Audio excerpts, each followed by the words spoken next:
One of the evidences that Jesus is really God who came in flesh is that he is sinless, even by Quran admission in Surah 19 and Ayah 19 that says, I am only, meaning Angel Gabriel, the messenger of your Lord to give you a pure boy.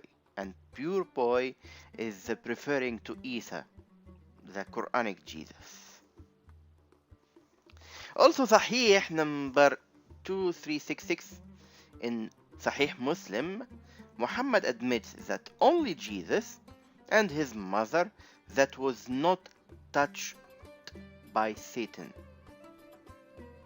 And the hadith says that Satan touches every son of Adam on the day when his mother gives birth to him, with the exception of Mary and her son. But Muslims run away from that evidence by claiming that all prophets are sinless, or in other words, preserved from sin. And for that they would quote ayah like Surah 6 and verse 90. They also claim that since the prophets in the Bible are not preserved from sin, probably that means that the current version of the Bible is not genuine, since prophets does not have fallible nature like the rest of mankind. So the question is, are the prophets according to Islam is without sin? Let's examine some evidences that shows even according to Islam that is not true. Evidence number 1. Contrary to Christianity, Islam claims Adam, father of all humanity, is a prophet. So was Adam preserved from sin? Well, let's see Surah 20 and Ayah 121. And Adam disobeyed his Lord and erred, because as we know, he ate from the forbidden tree that Allah said to him, don't.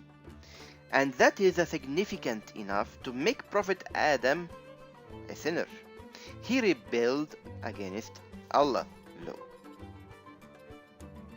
But more than that, according to Hadith, we find that Adam blames Allah for his disobedience.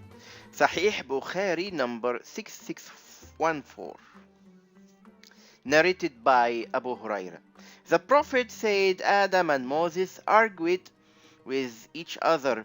Moses said to Adam, "O Adam, you are our father who disappointed us and turned us out of paradise."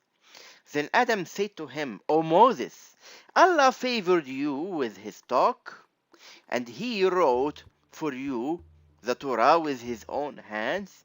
Do you blame me for action which Allah had written in my fate 40 years before my creation?"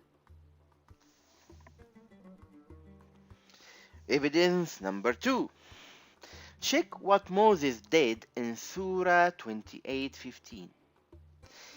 And he entered the city, referring to Moses, at the time of inattention by its people, and found therein 2 men fighting, one from his faction and other from among his enemy.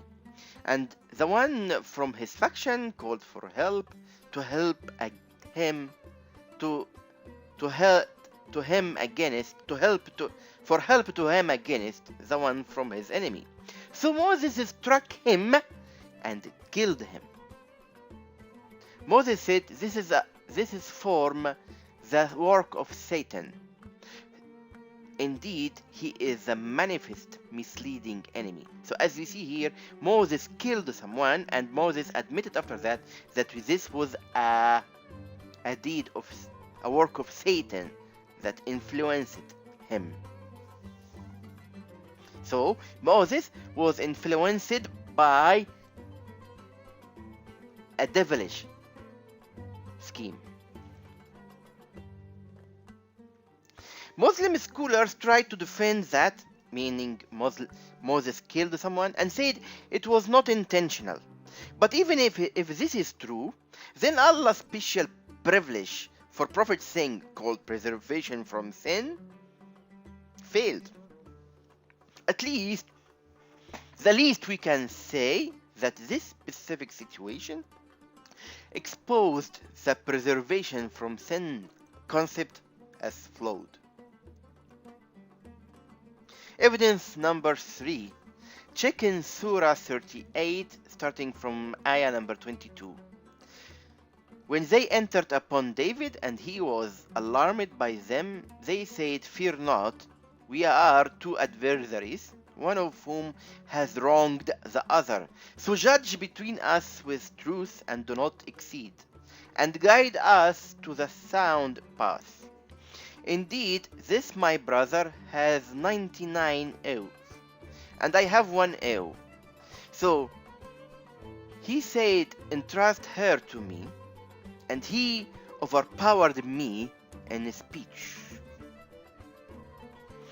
David said he had certainly wronged you in demanding your ewe, in addition to his oath. Ewe here is referring to a wife. And indeed, many associates oppress one another, except for those who believe and do righteous deeds, and few are they. And David became certain that he had tried him, that we had tried him, and he asked forgiveness of his Lord and fell down, bowing in prostration, and turned in repentance to Allah. So according to Surah 38, 22 to 25, Prophet David oppressed someone and took his wife, and when confronted by those two messengers, he admitted that he was wrong and he have sinned and came to Allah in repentance. After all, Prophet David was not ma'soom. He was not preserved from sin. In part 2, we will even provide more surprising evidences that all prophets had sinned, and Jesus Christ is the only one that is indeed holy and righteous. Please share your thoughts with us on the following email. Thanks and goodbye.